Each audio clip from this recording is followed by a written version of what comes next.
Hello, hello. Hello, hello. This is Accents Meetings On Kindred Radio. We're here because of El Andrews, who has very kindly invited us to do a bit of a talk and play some tunes as part of the London Museum Young People's Grassroots. Is that right? Is that all of it? Programming? Sustaining grassroots nightlife in London. In collaboration with Kindred. Yes. Where we are at Can't the moment. forget Kindred. Do you want to introduce yourself? My name is Sholto, and this is Lucian. Hello. And Georgia is here as well. Hiya. And this tune that is playing right now is Elijah Minnelli, Blue Top, from his first release on our album, on our label. Yeah, when did it come out? Maybe, about 4 years ago now. Hugh's a wicked producer. And a very good friend. Yeah. Which is nice. Yes. No. Not Bristol based. Currently no. residing in Portsmouth. In Portsmouth. Yeah. Indeed. Right, let's do that.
Yes, so maybe we should get on to the first question, which is how and why did AM start? Very good question. You want to go first? It all started in Brighton. We actually started running a very small little like art student night between a load of friends, and then me and Lucian decided we wanted to do this properly, and then we kind of just went off. And yeah, we had our first night at Patton's in Brighton with Bruce and Kiara Skuru. Yeah, it was 2018, I think, in October, starting on a Wednesday night because they wouldn't give us any weekend dates. Yeah, yeah. Which was pretty fair enough back then, I think. And then it was kind of running parties every 3 or so months, I think, to start with. Yeah. And they were pretty regular in the Brighton circuit. It was quite a good place to start promoting, I think, because definitely there wasn't a huge amount of going on, and I think you could find your feet quite quick. And it was pretty open sort of scene to start in. Yeah, definitely. Yeah, fast forward a couple years, at the beginning of lockdown, I think. Yeah. As we were kind of, on a very good pace of doing things and finding our feet, and obviously the dreaded lockdown happened. Yeah. And we were like, well, what do we do now? And I guess like probably nearly every promoter then either started a mix series or turned into a label. Yeah. Which is exactly what we did. We did both. Yeah, we did both. Which was, we had a lot of time to sort of brainstorm it, I guess. Yeah. And we were living together as well, which definitely helped for sure. And the first release was a compilation of artists who had kind of just played AM parties, really, wasn't it? Or was connected. Yeah, the one player now is part of that compilation, by our friend Ollie. Artist's name is Aira, who's currently in Barcelona. The track is called Laid.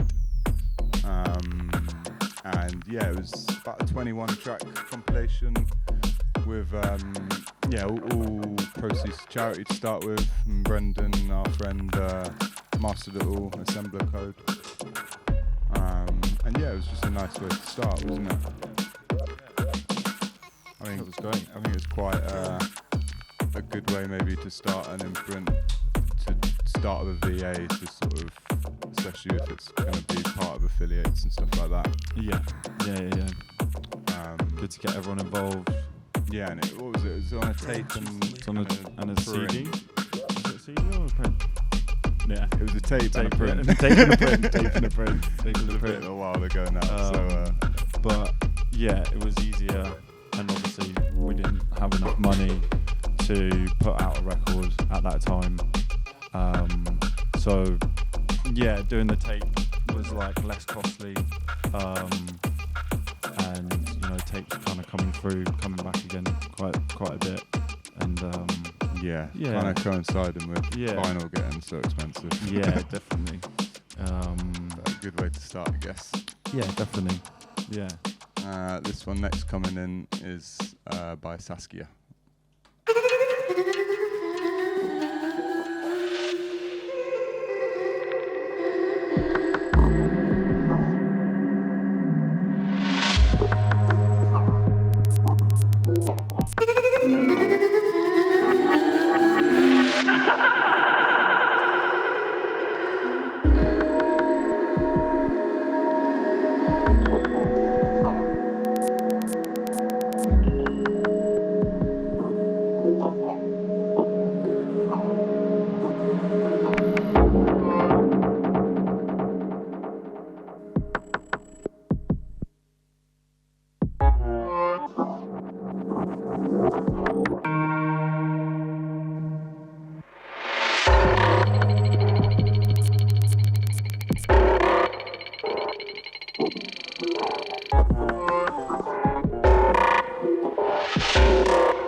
やつ部屋を見れば見せるくない。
Want to tell us a little bit about this track that's playing? I think this is one of the first actual like non-mixtape releases, isn't it? Apart from the issues.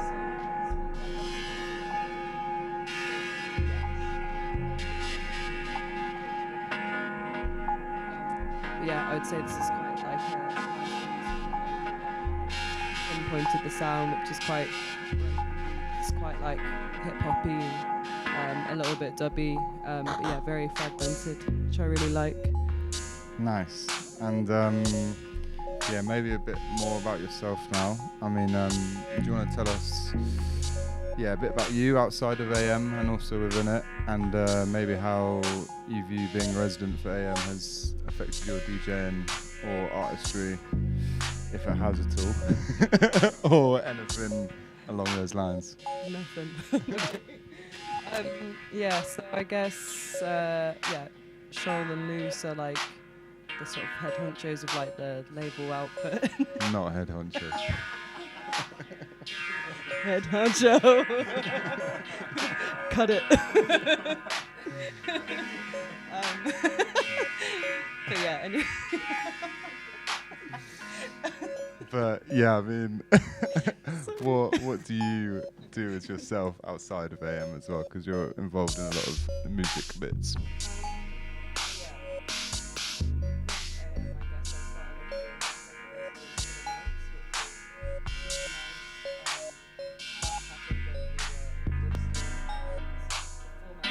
Back in Bristol when they evening to club, so it'd be a series of live acts, and then go on with DJs or like live sort of dance music sets.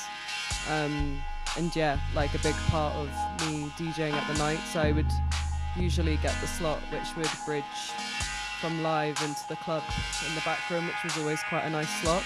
Sort of like being able to play a mixture of non-dance music into more club sort of sounds, and actually having a bit more time to play with style and yeah, things like that, which I think I really appreciated and wouldn't necessarily be able to do for other parties that I played at. So yeah, it was always a very nice one for me to do. Yeah, defo. I think that was such an important slot on the night, the sort of transitioning moment, I guess, as you say. And we're probably a bit biased, but definitely one of the best DJs about. 100%. And yeah, not focusing maybe on AM as well. Do you want to say a bit maybe about what you do with Strange Brew or En Masse or anything along those, just as a person in the music industry? Yeah, so actually, and I guess this could be quite relevant to this as well, but I actually, when we moved to Bristol, I managed to just be in the age range for the Kickstarters that they were doing post-lockdown for working in like the creative arts, and I got the one that was essentially like a programming sort of marketing creative assistant at Strange Brew. So that's how I started there, and then when that finished I ended up working there part-time, still currently there at the moment, with my role having evolved quite a bit over the years. Yeah, that was also really helpful for me to actually just be, yeah, to meet people to work amongst in music and arts, and to, yeah, actually just be working in the industry essentially, which has been very helpful for me now, kind of getting more of an idea of like, yeah, I used to promote nights back in Brighton as well, but separately to like AM stuff, ones on my own, which was nice. Actually used to do it with Fazia. We used to put on free nights at the Green Door store, like footwear nights and hip hop nights. But yeah, and then sort of going on for promoting, but then actually sort of helping, but like sort of in-house sort of support and acts, which I think was really nice, like looking out for up-and-coming artists and just generally trying to platform sort of younger people and, yeah, hosting interesting music. But yeah, as well as that, like helping with like marketing and promo, which I think is quite a big challenge within promoting events, which I guess is, yeah, something to talk about as well. Definitely. And I guess yeah, Strange Brew especially has probably been pretty key going back to AM sort of side of things, of really finding our feet with nights, wouldn't you say? Yeah, definitely. Strange Brew has been really good to us, and the space as well that we use, that, you know, using that space is great, and we've been able to do a lot of live to club things over the years, Yeah, it's probably definitely the most versatile venue, I'd say. Yeah. In my opinion, and probably our opinion of doing live and club kind of at the highest possible sort of production level, and just having such good eggs in the venue really, and Yeah. really supporting The best us, crew. Yeah. including Georgia. Including Georgia as well. And yeah, do you want to say what track's playing now, G, and what you got lined up? This one is another one from Elijah Minnelli, They Have Many Stomachs. This came out on the same release as the first one we played from him. And then coming up is another one from Abu Amma called Cleopatra. Yeah, he's super great. I think this was also an early release off the label as well. Yeah. But yeah, again, kind of similar essence to the best available technology, quite like chopped and screwed, broken up, quite experimental in bits, but beatsy. But yeah, like quite like nice sort of DIY music. But yeah. Big shouts out to Abu, absolute legend. Waiting to meet him one day. One Trying day. to make it happen, but yeah.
yeah, that last one was by Abu Amma, and this one below is by Whom. Fast forwarding a bit more into the recent side of the label.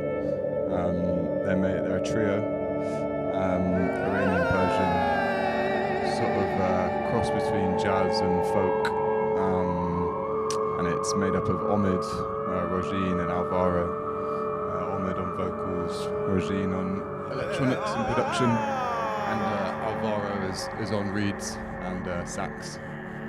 But yeah, moving on maybe into the next question, a bit more about promotion and marketing. Maybe G, you can talk to us a bit more about event promotion, which we can then link back to AM afterwards, but how you find it with events at Strange Brew, and yeah, so I guess like the way people are promoting events has changed a lot, especially in the last like 10 years or so, with a lot of like promotion being done via sort of like online advertising, which I think is quite like can be quite inaccessible because it's quite like techy and also not really knowing directly kind of like where it's going or like how it's essentially being advertised to people. But I guess like maybe when you guys first started doing nights, do you remember how you used to advertise your events? Yeah, I guess a lot Facebook of it, event. Yeah, a Facebook event, which I guess is no longer, which was actually quite helpful in a lot of ways. You know, it still is helpful, and that should be helpful now, but can't access that. But yeah, I guess we did a lot of like, you know, hands-on promoting as well, which can be a bit dodgy, running around putting posters up, which is great. But I think for, you know, after a while we've kind of, you never know if that's really gonna work that well. Like, you know, you've got no data for it, but it is good to do, and it's also good, you know, for your own archives as well. But yeah, I guess it's probably, yeah, I don't know, like nowadays it's all kind of leaning towards online marketing and consensus is the budget for print promotion stuff will go a lot further by spending it on advertising. It's pretty sad because we don't really want to give Meta any more money, and it's just not a very nice way of going about promoting events. But sadly, you play that game a bit now, which we were against quite a lot. But I think, well, I guess when we transitioned the events into a city festival, it made us speaking to people in marketing and stuff. Kind of made us realise actually how much you need to spend on online marketing. yeah, Which was a bit of a wake-up call. Sad, to be honest. But I mean, do you want to let us know how you go about it with your events in Bristol, G? With online promotion, you mean? Yeah, so I think at Strange Brew, generally, I don't know, I guess like something that we really focus on is more like, instead of just relying just on online advertising, but just generally in like building like a lineup. So like having someone who will kind of be like, obviously always music that we like love and we're very interested in, but making sure the lineup is balanced with having, you know, someone local than you, someone who is like maybe like more established and can be like kind of someone who'd be like a good ticket seller essentially, and then maybe having someone else who's like a bit more like unknown out of town, and then altogether you've kind of got like quite an interesting curation, but then you've kind of got the safety of like, okay, this will, you know, be able to be financially okay, and then we've got good representation across the lineup. So I think having a start with that is always quite helpful. So being able to find the balance in the lineups of someone who will kind of be, you know, safety for the event, someone who stylistically as well that you want, and then just being able to have local representation as well is very important. And then that with kind of like a good sort of like your own sort of visual identity, and then pushing that through sort of, like having your own sort of tone of voice and description of the artist, I think can be really helpful. We've got like a promoter at Strangebury called Sweat, and he does a lot of like DIY sort of nights, but the sort of tone and voice and the way that he sort of, describes, his artist, I think people can really sort of see that it's coming from a very personal point of view, and that can sometimes carry a way of like promoting the night as well, which can be very helpful. But yeah, generally for in-house stuff, I think we do have to be like quite careful and, just making sure that, we're doing stuff that we really want to do, but also that it's like well balanced in terms of being able to have a substantial amount of people that come through. But yeah, always music that we're interested in, but just having that balance. But yeah, and always having a budget for online sort of advertising, which is helpful. Something that we found at Strangebury is that we have like created a lot of like sort of templates and text like to sort of send to new promoters, especially that can just like help people understand online promotion and things like that, because a lot of people are sort of, especially that are putting on new nights, aren't like super don't necessarily know about like online promotion. So that's something as like a venue side of things that we've decided to dedicate quite a bit of time to, is to help promoters with that and kind of almost give people like bullet points and structure of like how to make a good online post, and a good time to announce events and things like that, having a good promo period, which can sound like very sound a bit dry, but it's obviously like it can be very important for things where you are like looking to book artists where it's more of a costly event, and it's not just like a DIY sort of like music night where it's like low risk and things. But yeah. Nice. This one below is by a Bristol-based artist, FKA Borson. Another good friend and a affiliate of the label. This one came out a year or two ago, I think. Yeah. It's amazing. It's called You Just Giving It All to the Wind.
Okay. So, okay, we're going to touch on the aesthetics of AM, I guess. Yeah, so Kieran, who's not actually with us, is our designer, who has been with us pretty much from the beginning, right? Yeah. And we're very lucky to be at uni with him. But yeah, do you want to talk a bit about the aesthetics? Yeah, sure.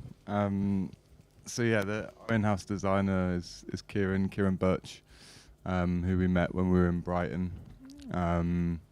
Yeah, he's pretty incredible. And he didn't do the first one or two posters, I think, but he did the one after that, and we've quickly realised how good he is, and just amazing to work with, really. So luckily he was kind of up for getting on board and kind of taken over the identity of the events at that time, and the logos, and just visual identity of AM as a whole. And then when we transitioned to a label as well, he was kind of at the forefront of the whole aesthetic of the label. And it's we were talking about it earlier a little bit, but it's massively important. Yeah. And in terms of just giving us a bit more, giving any sort of label or party a clear identity, especially as there's so much to sort of wade through at the moment in terms of music being released or events and stuff. And I think clear uniqueness really helps. Really stands out. And when you can work closely with one designer, I think over a period of time it just it just gets better and better, and I think your identity just gets stronger and stronger, and it's really I think really important to maintain. And a massive part of AM itself is Kieran, really, and we got a lot to thank him for, really. Yeah, 100%. And I think linking to this show, I think any advice to people in grassroots music who want to start a label or start events, I think having a clear identity and a clear aesthetic of before you start, but as you continue it, and keeping it a really important focal point of what you try and do is massively important to, I guess, stand out a little bit, but also just it will just improve everything you're trying to do, whether it's sell tickets or records or maintain long-term, just keep it going, basically. Which can be daunting, like starting that and trying to think that you need to, have a focus and have that already kind of set in your head. But, Totally. You kind of, as you go, have a little idea, and it will sort of push on as you keep going. Yeah, because you're gonna have those posters or records for forever, really, especially on the internet. And especially if you're doing records, you're gonna have probably a lot in your spare room as well for years. So and lots of cardboard. So it helps if they look good, I think. Yeah, definitely. And we were talking earlier about, like, when you want to buy a record, you're like, you look at the cover and you want to keep that, forever. So, like, big part of the appeal, for sure. Totally. Yeah. Right, enough rambling, and let's get back to the end of Henry's tune.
So this one is by Eiger Drums Propaganda from the second compilation.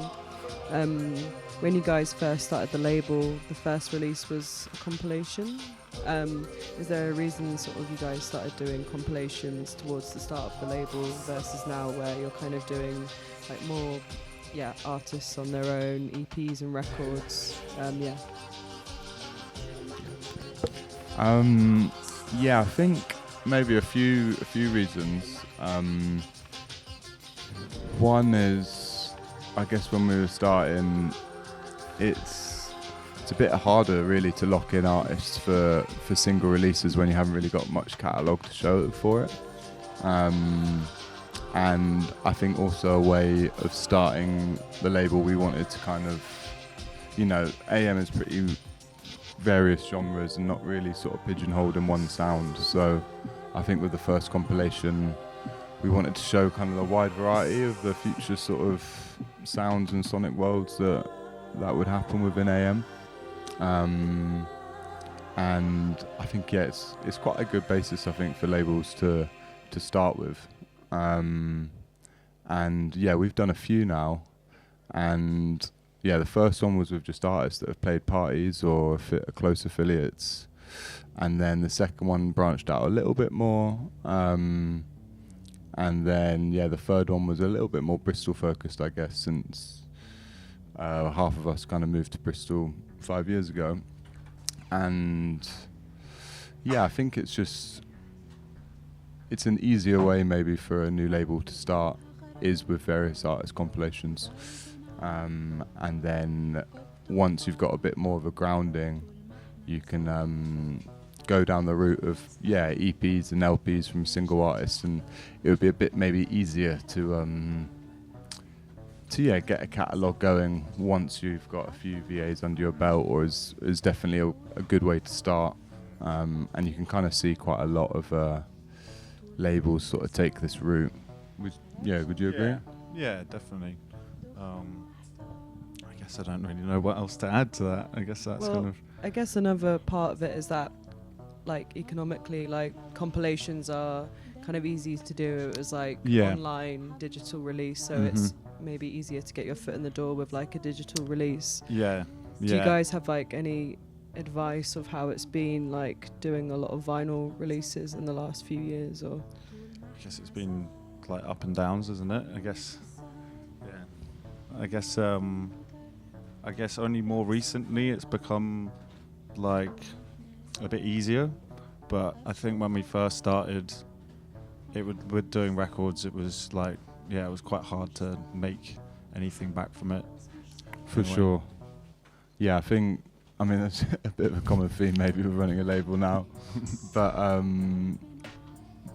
think linking back to the compilation thing, they're a lot more on sort of CDs and cassettes, and maybe viewed a bit more, not accepted is the right word, but more common, I guess, to do it on CDs and cassettes, which is a lot easier financially to make work when you're starting out. I guess the first few lots of vinyl releases we did took a bit of a hit on, and I guess we were kind of learning a little bit more about it as we go, but also the profile of the label was a little bit smaller as well. The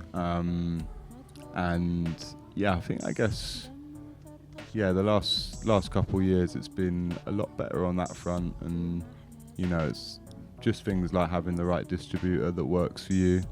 The distributor who will be in charge of physical and digital distribution, and will essentially sell your records to shops. We now work with Rubber-Dub. Big up Rubber-Dub. Yeah, massive big ups to Rubber-Dub, massive big ups to Rich especially. And they've been really, really strong supporters of us. And they've just helped us push it in the right areas, I think, which is really important to do, especially for anyone sort of starting out. And Yeah, I think just, a few things that we would have learnt through vinyl especially maybe would be just not everything has to be on vinyl. No. There's maybe a bit of a pressure to do that. There's no harm in like exploring different formats. Especially like, there's a lot more cheaper ways to make things unique and physical still than just vinyl. And there seems to maybe be a little bit of pressure to do it, but I think you can be really creative with formats, especially now when there's so much. And I guess trusting vinyl the music that coming you're out. putting out as well. Totally. Really going into it, and just being really positive with what you're putting out and being like, this is going to be good, and just getting behind it and getting behind the artist, and it will come through for sure, and it will show that as well. Totally. And I guess that probably covers the vinyl question. And speaking of vinyl, this one below might be the one by James Messiah and Lord Tusk, a couple years out now, but it came on 7-inch, and yeah, it's a bit of a banger. Yeah. Make you dance, make you sing when I find my ting. Let it ring, let it ring. Let it ring, let it ring. Let it ring, let it ring. Just let it ring, let it ring, let it ring, let it ring, let it ring, let it ring. I might be the one you're looking for. When you lose that draw and you just can't score. When you're high, when you're bored, when your partner's gone. I'm around in the east, I'm around to the morn. Straight down to the cause. Go around small talk, but I love it when you talk. Yeah, I love it when you talk. Yeah, I might call Maud. Yeah, I might call Claude. Yeah, I might call Eve. Yeah, I might call Flora. On the phone to my daughter. Made a plan going north. Need a quick few more. Then the party's born. When the ice get forward, then the chop gets sore. Then I feel that aura. Then the juice start pouring. Better close that door. Can't unsee what you saw. Few things in the corner. Turn the party to a sauna.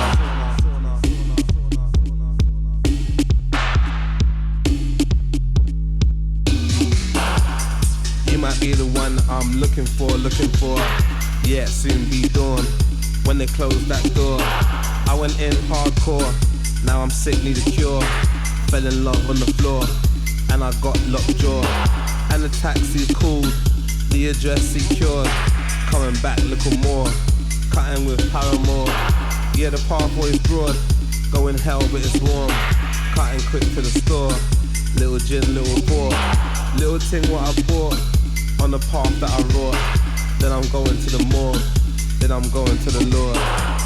I might be the one you're looking for. Going in hardcore, hit the street, then score.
طب احنا ذنبنا ايه؟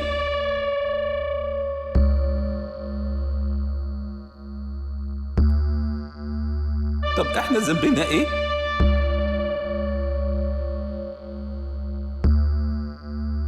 طب احنا ذنبنا ايه؟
طب احنا ذنبنا ايه؟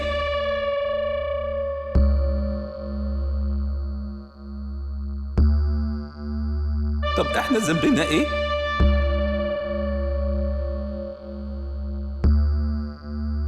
طب احنا ذنبنا ايه؟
Yes. In addition to the records and tapes and everything, you guys have obviously a lot of merch, which has been in the form of like T-shirts and, well, yeah, I guess physical releases. How would you say that kind of helps to support the label and the artist? I guess it helps quite a bit. We've done. What was our first T-shirt that we did? Was the AM The first one was the printed one? the complaint, I think. No, it was the one before that. It was the black and white one, and then the Yeah. white and black one. The one that Charlie screen printed That in Charlie did, Brighton. yeah. And yeah, we didn't know how to go about it at all, did we? So I think we only did 20 of them. Yeah, didn't even- yeah. We didn't really even make se- any didn't money. even We sell kind them, of, I actually. think we actually kind of just gave them away at that point. Yeah. And we still maybe have some left, or maybe like one In a left or something like shoebox that. under my bed, I Yes, think. yeah. But Yeah. Then after that, After that was probably our most successful bit of merch in terms of sales was the complaint tee, yeah, where we did an event at MOT, and I mean it was at that time it was our favourite overnight that we did, right? yeah, definitely, 100%. It was great. It was great. It was sold out. It was Nose Drip, Knocko DJ, and Robin Stewart, and Ossia, and G closed as well, which you can hear the recording on SoundCloud, and that was one of the best closes we had as well. Yeah, it was great. And also Tribe of Colin, Tribal Colin, yeah. who played live, and we thought it was great, and we had really good feedback. But MOT forwarded me an email afterwards from these three Italian lawyers. Yeah, Who went pretty in depth with on a few paragraphs, I'll tell you that. more Yeah. than that, I think. Enough to fill a whole back of a T-shirt in type so small to read, basically. Yeah. But yeah, given their massive feedback of the night of how it was a tragedy and one We of the changed worst, that into a positive spin. one of the worst things they ever attended, and demanded their money back. And went crazy about it basically, and how putting an MC on in the middle of the night, and how there was no direction, and compared it to this tech house party in Dalston that it should have been like, and it was savage and totally untrue. Yeah, totally untrue and just not really needed. But they stayed till 7 a.m. Yeah, which is very interesting. Yeah, maybe out of stubbornness, or maybe they just wanted their money back. But anyway, we It's a very we sat good with it for a opportunity. little bit, and then we put it on the back of a t-shirt, which was by far the most amount of t-shirts we've ever printed. And Kieran smashed that. And Kieran did a great design job for it, and kind of made and helped contribute to the night breaking even, which was good. And I guess going back to the question about merch, I mean, it's a really good way to help income and revenue for labels and event series and stuff like that. Elle made a joke earlier that some labels are selling more merch than records these days, which is probably true and kind of a sign of the times at the moment. But I mean, even for example, with the City Festival that we did earlier this year, Cicade in Bristol, the merch sales actually was the thing that tipped it into breaking even point. Which is I mean, it just shows that it can be such a key part of running events or a label, and Definitely. it's always nice seeing your mates with a t-shirt as well. Yeah, definitely. I think it's also quite known that artists, like when they're on tour, will generally break even from selling their merch as well. So at live shows, if you buy merch at the show, that can really contribute to them kind of breaking even on their tours and things like that. Yeah, especially with bands, I guess. When their sort of touring costs are so much.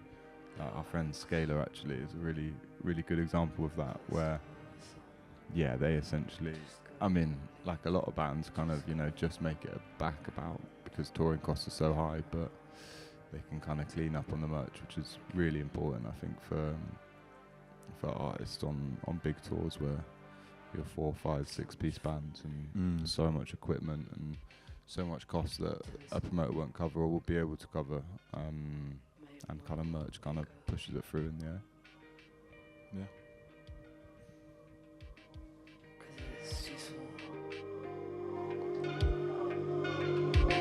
But not small enough for little hooks. My fault or yours? Are you trying The one underneath is Little Hooks by Shell Company, which was out earlier this year, back end of last year. They're a 3-piece band from Manchester, and they're amazing, really, really amazing. Legends, as Elle says. Yeah. someone calling? Into hooks and falling. Like a siren calling. Into rocks and calling. Little hooks. For something big.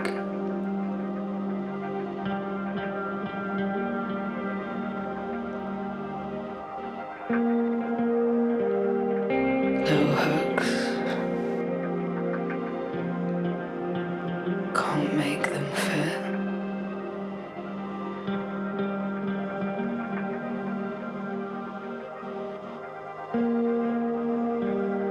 Are you trying to be small? Are you trying to hold on to what you can with what you have?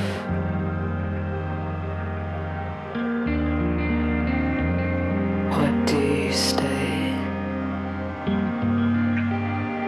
Or do you just not quite wanna leave yet? Little hooks, they keep me guessing. Like a hooks, like a siren calling. Into hooks I'm falling. Like a siren calling. Into hooks I'm crawling. Into hooks I'm crawling.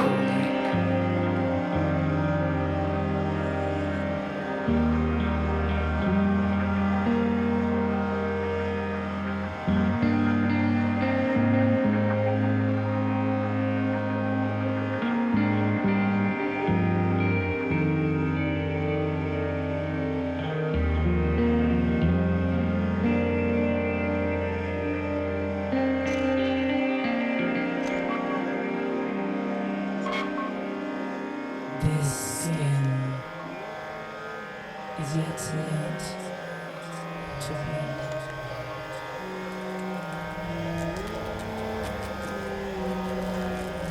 And touched by sun.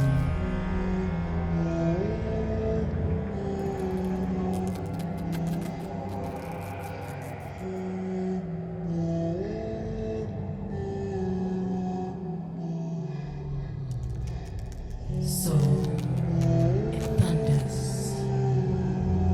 in its silent darkness. It thunders in its silent.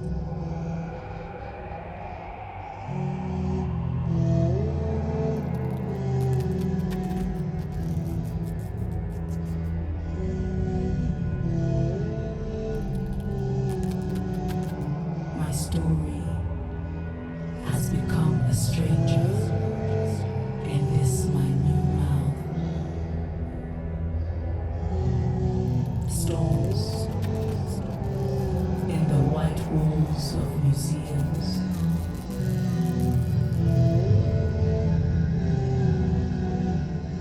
Holding my ancestors for ransom.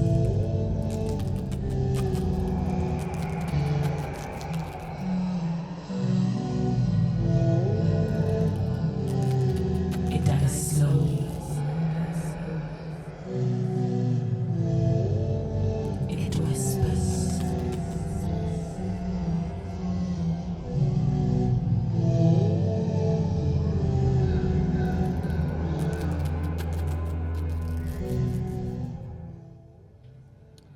Yeah, so one of the questions that Elle had for us at the start of this was how our approach to programming events has changed over the years, and maybe referencing the City Festival and bits that we've done in the past. So yeah, I guess how has it changed, Shoal?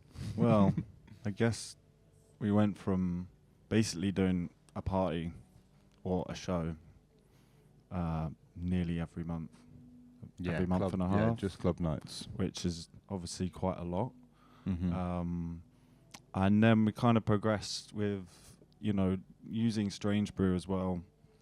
Using the space allowed us to sort of be able to do this live to club scenario where we could start earlier in the day and then have more live acts playing and then have club focused and then a bit earlier than our usual big club nights. Yeah, a bit more longer form. Yeah. And a bit more time in between, so kind of going to quarterly, I guess, wasn't it? And then so slightly less regular but longer form parties of gig into club. Yeah, which I think ended up working really well with joining in from the label with more live stuff coming in on the label, and then that pushed us to really want to pursue and that avenue, and then we kept that going and ended up doing a collaboration with Nege Nege Festival, which was 2 years ago. Yeah, two and a little bit years Yeah. ago. That was actually with Arts Council, wasn't It it? was, yeah. I guess we were kind of exploring another format we could do that which wasn't the traditional club night or gig into club. And yeah, do you want to talk about a bit more about them? So it's basically we had three shows in the autumn each month from September, October, November. Or was it December? No, yeah, November. And the Arts Council Fund basically allowed us to bring artists over from the festival in Uganda and to collaborate with artists here in the UK from Bristol as well as London as well, and do a live show like our Live to Club experiences that we were doing, and have them perform live, and they've never performed together. We put them in a studio and basically just saw what they could do.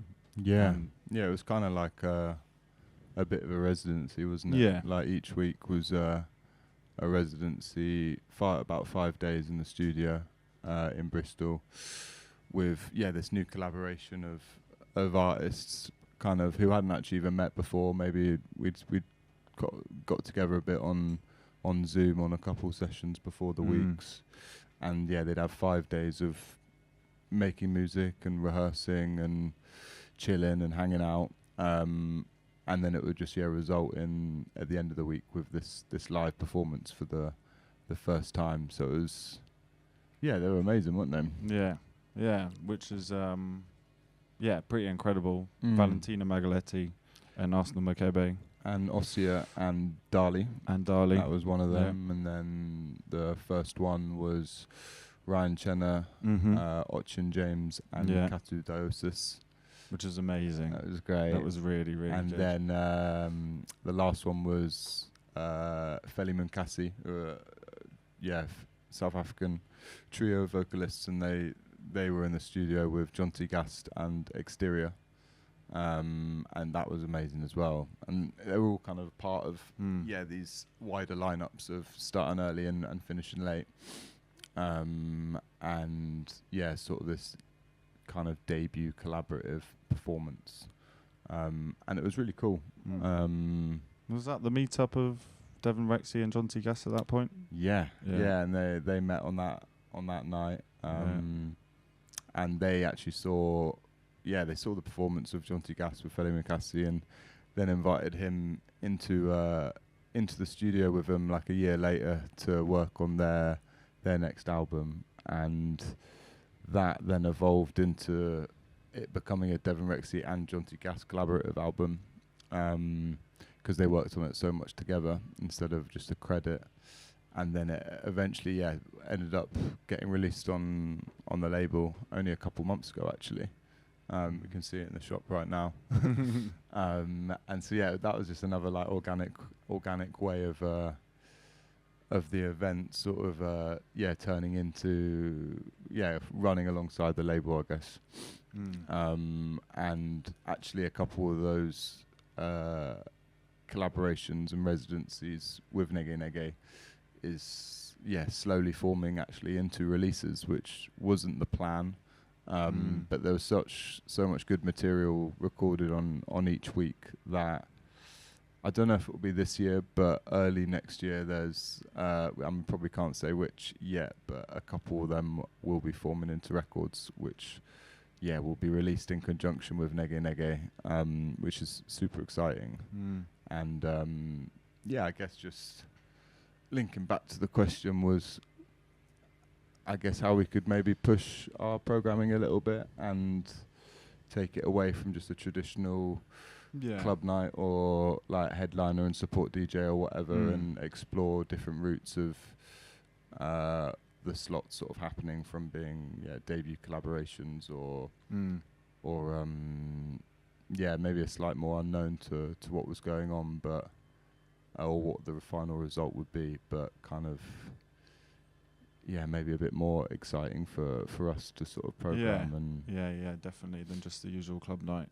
And I guess that's kind of now from doing that, we've now evolved into kind of putting all those things together into one big city festival, I guess. Yeah. Which, in a lot of ways, is it's the second year now. Yeah, it happens in April. Yeah. I'll let Sholly try and pronounce the name of it because... Saccade. Or is it Saccade? That's true. Kieran, Only Kieran knows. Kieran, our designer, came up with a name. And yeah, we get asked it a lot, and it's just ask Kieran. Just ask Kieran. It looks nice on paper. It sounds cool, however you say it. And maybe that's another example of going back to the visual aesthetics of a label or a party, is that it's so important to let a designer have full sort of control, I think, and not tell them what to do. And with Saccade, it was kind of like, you know what, if you've got a good name for this or a visual identity for it, you can call this festival what you want if you believe in it, and kind of shows how much of a key part of AM he is, and also people like myself and Sholly who aren't designers don't try and get involved too much with the design. No. Because we don't know what we're talking about, and he clearly does. Yeah. So, and I guess that comes around to, like we were talking about earlier, about us being a collaborative team, and doing this all together makes it a lot easier, definitely, and having a lot of trust with each other, and having, I think we're very lucky to have the team that we've got, and we're all close friends, and we're very lucky to have all met at the right time, I think. And I think that's really key, to really support everyone, and you have a lot of trust in what everyone's doing. Totally. Yeah. I think, working with your friends, I think, pros and cons, but I think there's vast pros, more pros, and just, if whatever you're doing or creating or a part of, if you're doing it with your mate or best friend in this case, then it just makes it so much better. And then I guess linking back to the actual question of the program and events, then Saccade or Saccade is a city festival that we started a year ago now, but the second edition was in April this year, and was kind of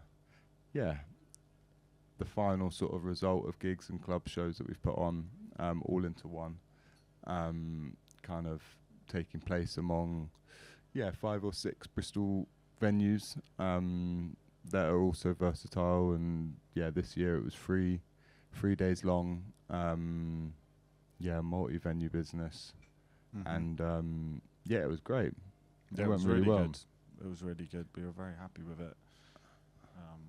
It was great. First year using Rough Trade as well, which was very, very hot, and very sweaty, especially with Devin Rexy and John C. Gass. Yeah, with new venues that we hadn't worked with before, I guess, is little bits like knowing how to turn on the AC before before putting the events on would help. But it was great, as you mentioned, and kind of like the next step. And I guess one of the big sort of reasons for doing it as well was that, we've both got a lot on in our personal and work life. AM isn't a job or income for either of us, so we've got quite a lot on in the rest of our lives. So the City Festival was actually one of the main reasons of that, was so it could free up a little bit more time, wasn't it? Yeah. Because a regular run of shows or club nights might sound like less work than a city festival, but being able to put the program together over time, over 6 really think to 8 about months, and not be constantly thinking of the next thing, meant just for our time management and our own lives, that we actually had a lot more space, didn't we? And definitely. And it's just a manic 1 or 2 months months before, and then a crazy week on the lead up.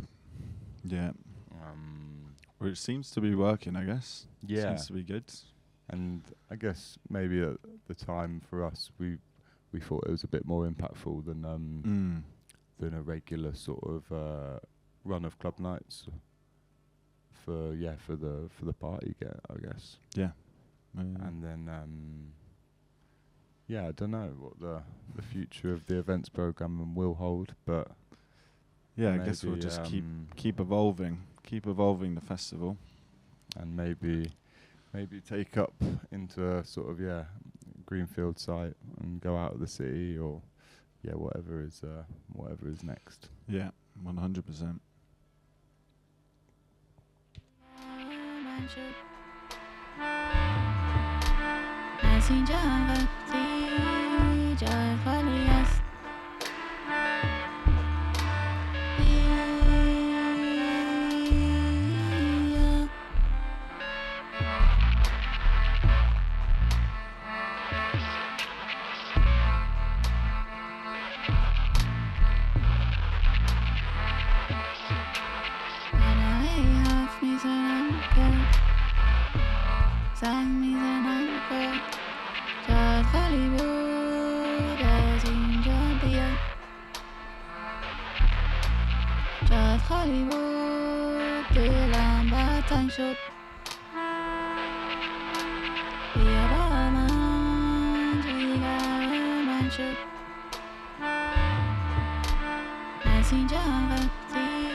Yeah, this one below is Jigger by Devon Rexy meets John T. Gast. And we'll go into the next one, which is the title of the album, called Breath Step.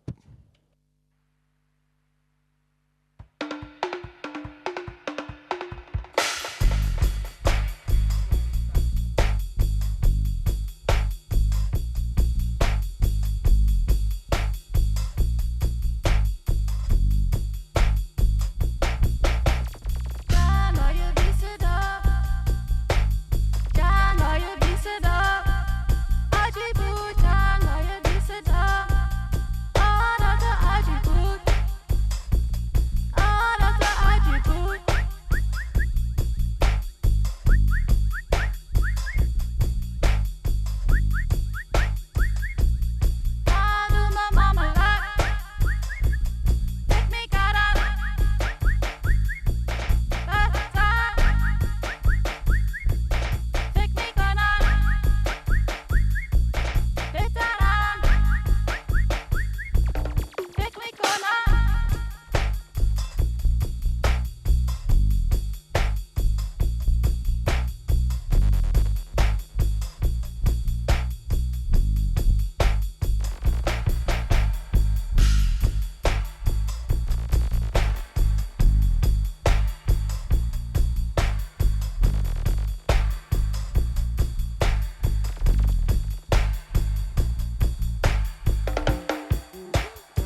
gonna touch more on the sponsorship side of things, and what our approach is for the sponsorships. Yeah, and funding, I and guess, funding as well. Yeah, so I guess, I mean, it can kind of come in any sort of form with events, but I guess the ones that we've been directly involved in has been through Arts Council England, in their supporting grassroots music funding, which we wrote with a grant writer, which we would recommend to do, because we're not very good at writing. I'm definitely full not stop. that good. Let alone 90-page applications, and it can be really, really daunting. But working with a grant writer can really help. And you know, with a grant writer as well, there can be quite a few ways to do it. But the way we did it was, you know, there would be a no upfront cost either for us, and it would be taken out of the application. So that was even kind of better for us. And there's quite a few sort of pools of funding you can go through and apply for through Arts Council. And actually, when you do get accepted, or project accepted, it makes following projects a lot easier actually to get accepted again. Yeah, your foot's in the door. Which is quite a funny one, and you know, I think it can be viewed quite also exclusively a bit, and like, you know, because you can have like a really great project and it not be written correctly or appropriately how Arts Council sort of view it, because they've got so many to go through, and that might not get accepted, but a worse project could, because it's been written by a grant writer. And I think, you know, that can be maybe slightly problematic as well, because we probably need to view funding a little bit as, I think so, yeah, as sort of two sides to it, and it's not just a an incredible thing. And then also, yeah, I guess the sponsorship as well, which can kind of come in a lot of different forms as well. But in our instances, this has been with brands, and for example, Carhartt was involved in sponsoring the City Festival. And yeah, I guess for context, I guess, you know, this year it was about 20% of the budget, or 20% of the sort of gross sort of revenue that the City Festival did. So it's quite a big part. And sadly, you know, with events nowadays, it can be so hard to sort of break even and make it work, that funding and sponsorship can be a massive part of making events work. Yeah. And you know, the UK compared to Europe is a lot harder to access this funding as well, in sort of creatives and music industries, which is a massive shame, and hopefully that will change. And yeah, I mean, is there any bits other of funding or sponsorship that we should sort of touch on?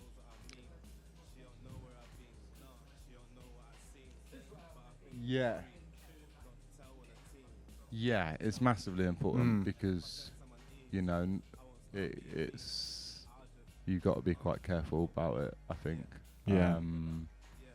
And not all of it can be good, and not all of it can be the right reasons or what you're affiliating with, and you really need to think it through, because it is a massive privilege if you are getting funding or sponsorship. And it's massively important that you use it right, to be honest. Use it properly, because it's, yeah, like we said, it's not readily available, and if you do get it, you have to use it correctly.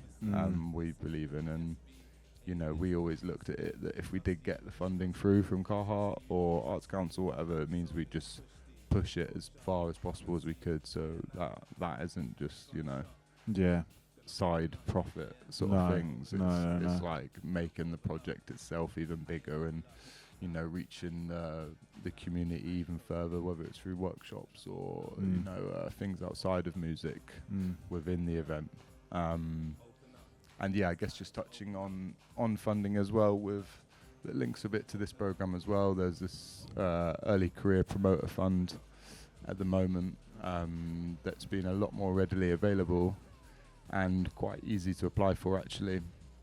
And a few people we know have been accepted for it, and that's if you're a promoter in your early days and have only done, or well, if you've done no events, or if you've done, I think, a small amount, you're eligible to apply for it. And there's quite a decent pot of money around, so that it's quite a lot of promoters can be accepted for it. And that's them basically just giving you, I think it's between £2,000 and £4,000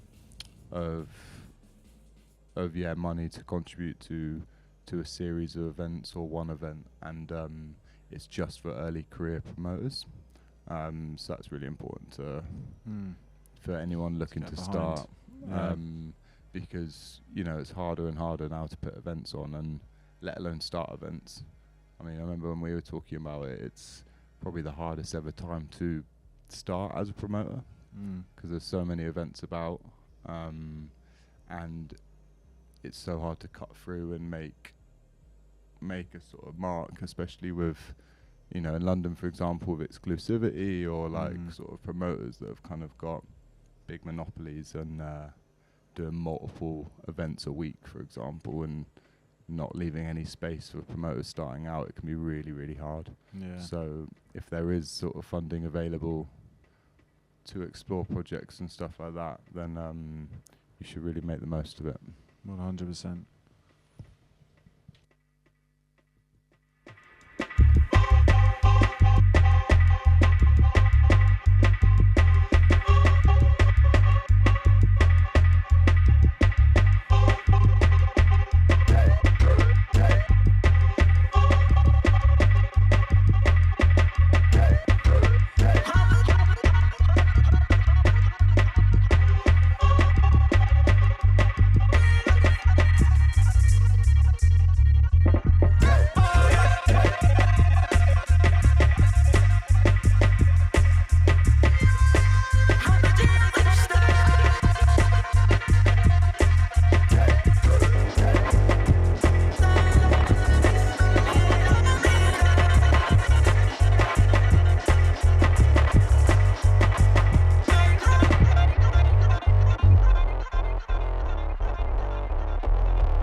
So we're going to do a bit of a question time for friends in the studio. What is your name? Hello, I am Lillian. Nice to meet you. And what is your question?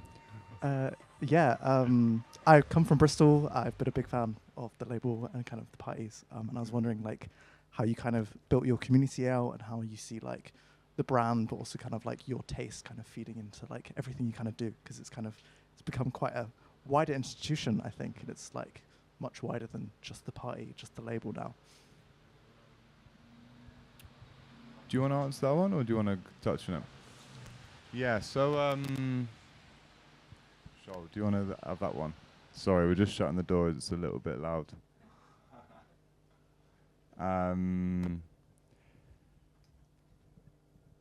Sorry, I'm really sorry. Can you repeat that question again? I got so confused with shutting the door. That it's gone blank. Yeah, just building out the community and the brand and kind of how all the things kind of link together. Got you. Sorry, I do remember that now. Yeah. I think it was kind of, I guess, from how we run it. There's quite a big team of us, whether it's me, Shoal, G, Kieran, or the residents, like G and Liam as well. And it's a very it's definitely a collective. 100%, yeah. In every sort of decisions that's made or the way we work. And I think, it's the way we work with our design, for example, it's kind of completely giving Kieran full control and really backing his vision and working with the venues as well, and not making it so much about us, I think. And We've never really put ourselves first, especially when doing our first nights. We never played at the beginning. We always wanted local people and friends to perform first as an upcoming DJ, and that was one of our first it's weird to call it a rule, but we played the first one, and then we were Georgia, who's now our resident and part of external meetings, she played the second ones and the third one, and then we were like, why are we playing? Because there's so many locals who deserve a chance way more than us. And it just gave us more focus as well to actually run the night properly. Yeah. And not stress around about all the tunes we had to get before. And I think, and again, it's really important, I think, to do that, because I think if you're running a party or any sort of thing, you really got that onus on you to platform other people, to be honest. Yeah. Not just book yourself or do exactly what you want to do, or not think about the community and sort of stuff in the events that you do, but also maybe how it's presented and the diversity that's booked, and kind of thinking about the sort of bigger picture of how it's connecting to the community, and not just making it about yourself, really. I think has kind of been definitely at the forefront of what we do. And when we moved to Bristol especially, that's maybe we're a little bit more limited in Brighton with, for example, a lot of the venues we proposed what we wanted to do, and they would say no, and they wouldn't be up for us doing certain artists nights. But then going to Bristol, the sort of more DIY scene, I guess, is let us sort of evolve even further, and then work with them more, and sort of work more with people in the community, and just expand it and really make it, make it feel as sort of connected as it's possible. Yeah. As it possibly could be. Yeah. Within where we are right now, I think. Yeah. Was there anything else that you wanted to add in there? Good. Nice one. Great question. Hi. Hello. My name is Haylin. I'm Hello, from Haylin. Seoul, South Korea. And I have one question for you. Mm-hmm. So I know your label is called Accidental Meetings. I really like the word accidental meetings, because I think they're really important. Sometimes the accidental meetings bring you all the luck you didn't expect, and so I think I really like the name. And that also gave me this question. So when you're programming festivals, do you think of yourself as a more like a cultural tastemaker, or community organizer, or do you think about like spatial designer, and think about who meets who through the music you're I think that or is that it end one. bit of A bit of Yeah. everything, really, but the last two for sure, community, feel, and I think focusing on who meets who and different points, I agree. I think there's a few, for example, the City Festival, there's the essence of representing the local community, which is Bristol artists, as well as further afield international artists, and bringing them to the city for the first time. Yeah. As well as doing both and then creating sort of new collaborations, whether it's with local artists and outside of the field sort of artists. Yeah. And so that's kind of at the forefront of our programming for the festival, isn't it? Is where, Yeah, definitely. you know, representing the local community and the Bristol artists, but also trying to bring new sounds to the city, and links to the sort of spatial part as well, where, you know, what works well where, because a lot of things, For sure. you know, that's where Strange Brew comes in really importantly, that you can manipulate the venue. You know, in the front room, it's 2 rooms in Strange Brew, for example, and in the front room you can do, an artist can play in probably about 7 or 8 positions in that room. Yeah. And, you know, similar with the back room as well. And that kind of then, I guess, takes into account into the programming as well, because we're thinking how the artists would be in the space, which, you know, like one of the other venues is the Crypt, which is this 1300s old sort of crypt under St. John's Church, which is an incredible, beautiful space, and, you know, such a special place for I guess certain artists or whatever can kind of happen down there, and Yeah. that's kind of, I guess, where the space sort of dictates. Yeah, definitely. Programming a bit. 100%. Yeah. And yeah, I guess the name Accidental Meetings, it's funny because I think at the start we weren't so strict on how like openly and collaborative it would be like evolve into, where like we never think that we would do this nege 5-day residencies that would be these new collaborative performances, and that really embodies obviously Accidental Meetings as a word. But the actual name itself was just, we spent weeks trying to decide on what to call it. And I think we were just walking down the street one day and you were, what about Accidental Meetings? Yeah. And I was like, I think that's good. Yeah, and in a weird way, it's kind of like we've grown more into the name than definitely than the other way round.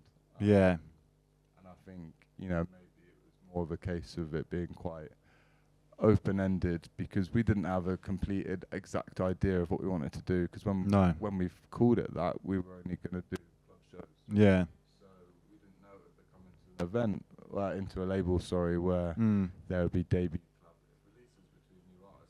before and stuff, and obviously that embodies the name, but maybe I guess we didn't want to pigeonhole the only thing thinking about when deciding a name was that we didn't want to pigeonhole ourselves into doing whatever it was, because we didn't have the exact idea of what it was what it was or what we would want to do, but it left a lot of space and opportunity to 100% let us do what we